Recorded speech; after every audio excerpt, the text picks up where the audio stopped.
séquence vidéo, nous allons donner tout simplement le signe d'une fonction quelconque à l'aide de la dérivée.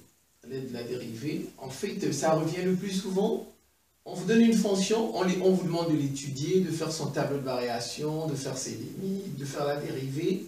Et après, on vous demande de donner son signe.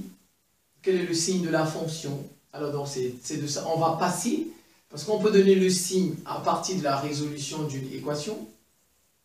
Et bien, comment on peut donner le signe à partir à l'aide d'une dérivée, de la dérivée? Alors, ici, on m'a donné une fonction. On m'a dit f de x égale 8x carré sur 3 facteurs de x carré plus 3. Voilà, donc je vais le faire à l'aide de la dérivée. Ici, je ne vais pas le faire à l'aide de la résolution d'une équation. Voilà, à l'aide de la résolution d'une équation, donc je vais le faire directement à partir de la dérivée. Alors, j'ai déjà fait des calculs. Le domaine de définition, c'est R. La limite en moins l'infini et en plus l'infini m'a donné 8 tiers. La dérivée m'a donné 16x sur x carré plus 3. Donc, je vais faire le signe de la dérivée. Signe de la dérivée. Voilà.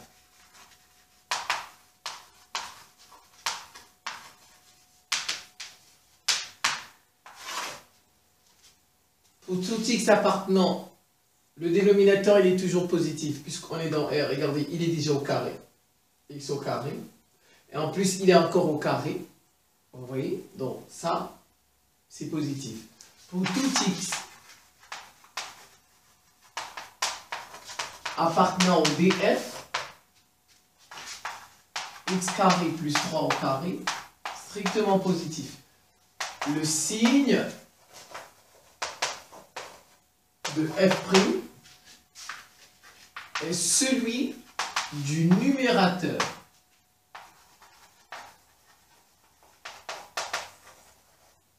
Avec du numérateur. Je prends mon numérateur que j'égalise à 0.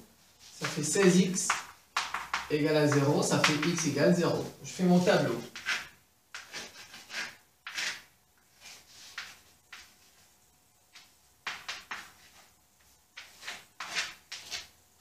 « 16x » s'annule ici. Positif, négatif.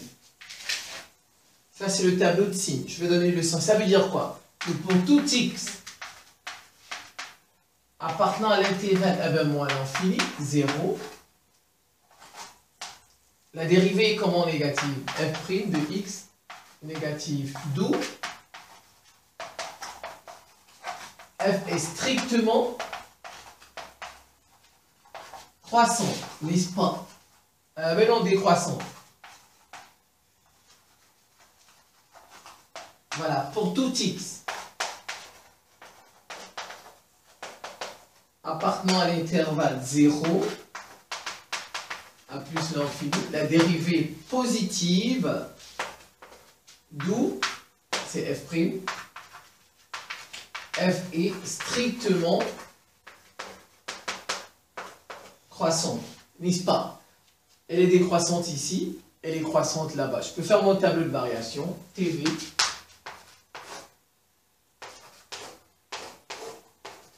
moins l'infini, 0, à plus l'infini. F' de x, positif, négatif. F de x, négatif. Alors, je mets mes limites 8 tiers. 8 tiers. Je calcule f de 0. Je mets 0 ici. Déjà, ça fait 0. Regardez le signe de f. Elle est comment? C'est vrai, la fonction, elle est décroissante. Elle est décroissante. Elle est croissante. Mais elle va jusqu'à 0. Oui, ça reste positif. C'est vrai qu'elle est décroissante. Et ensuite, elle est croissante. Mais elle ne va pas en deçà de 0. Vous voyez, à partir de... Elle ne va pas en deçà de 0. Elle reste positive. Donc, pour tout x appartenant à R, f de x est positive. La fonction, c'est vrai qu'elle est décroissante, mais elle reste positive. Voilà, on a donné le signe de la fonction à l'aide de la dérivée. À l'aide de l'étude, on va dire comme ça, de la fonction. Donc, on donne parfois beaucoup d'exercices de ce genre. Et bien voilà. Donc, je vous remercie pour votre attention et à très bientôt.